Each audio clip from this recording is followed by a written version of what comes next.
Makisama ka lang pero huwag kang magtiwala. Hindi lahat ng tao sa paligid mo ay totoo. Ito ang masasabi ko sa quote na yan. Kahugot, sa mundong ito, maalaga ang makisama. Pero tandaan mo, hindi lahat ng ngiti ay totoo, at hindi lahat ng kamay na inaabot ay may malasakit. Yan ang realidad na kailangan nating harapin. Unahin natin, bakit kailangan makisama? Simple lang kahugot, tao tayo, at bahagi ng ating pagiging tao ang pakikipag-ugnayan sa iba. Sa trabaho, sa eskwela, kahit sa simpleng pagpila sa tindahan, kailangan nating makisama para umusad ang buhay. Pero, habang ginagawa mo yan, mahalaga rin na mag-ingat. Hindi lahat ng tao may mabuting intensyon.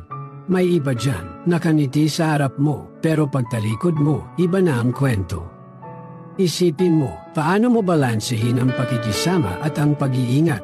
Unang-una, maging mabait ka pero hindi sobra. Ibig sabihin, okay lang tumulong, makinig, at magbigay ng suporta, pero huwag mong kalimutan na may hangganan ang lahat. Hindi mo kailangan ibigay ang lahat-lahat, lalo na kung sa uli, ikaw rin ang mawawalan. Tandaan kahugot, matuto kang mag-observe. Yung iba kasi, magaling magpanggap. Kaya habang nakikisama ka, matuto kang magmasid. Tingnan mo kung paano sila kumilos hindi lang sa'yo kundi pati na rin sa iba. Sa ganitong paraan, mas madali mong makikilala kung sino ang totoo at sino ang hindi. Piliin mo ang mga taong pagkakatiwalaan mo. Hindi ito madali, pero sa pagdaan ng panahon, matututunan mo rin ito. Yung mga totoong kaibigan, yung hindi ka iiwan sa ere, yun ang mga taong dapat mong ingatan.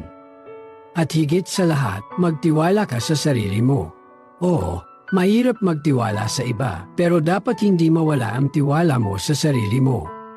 Huwag kang nawala ng pag-asa sa kabutihan ng tao. Oo, may mga hindi totoo, pero marami pa rin ang may mabuting puso. Huwag mo mayaan ang ilang masasamang karanasan ay maging dahilan para mawala ang paniniwala mo sa kabutihan. Sa uri kahugot, ang pakikisama ay parang sayaw. Kailangan mong matutunan kung kailan ka lalapit at kung kailan ka lalayo. Hindi ito madali, pero parte ito ng ating paglalakbay. Tandaan mo, sa bawat hakbang, may aral kang matututunan. At sa bawat aral, mas lalo kang magiging matatag at marunong sa buhay.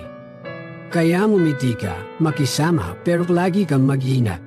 At higit sa lahat, mahalin mo ang sarili mo. Sa mundong puno ng pagkukunwari, yung pagmamahal mo sa sarili mo ang magiging sandigan mo.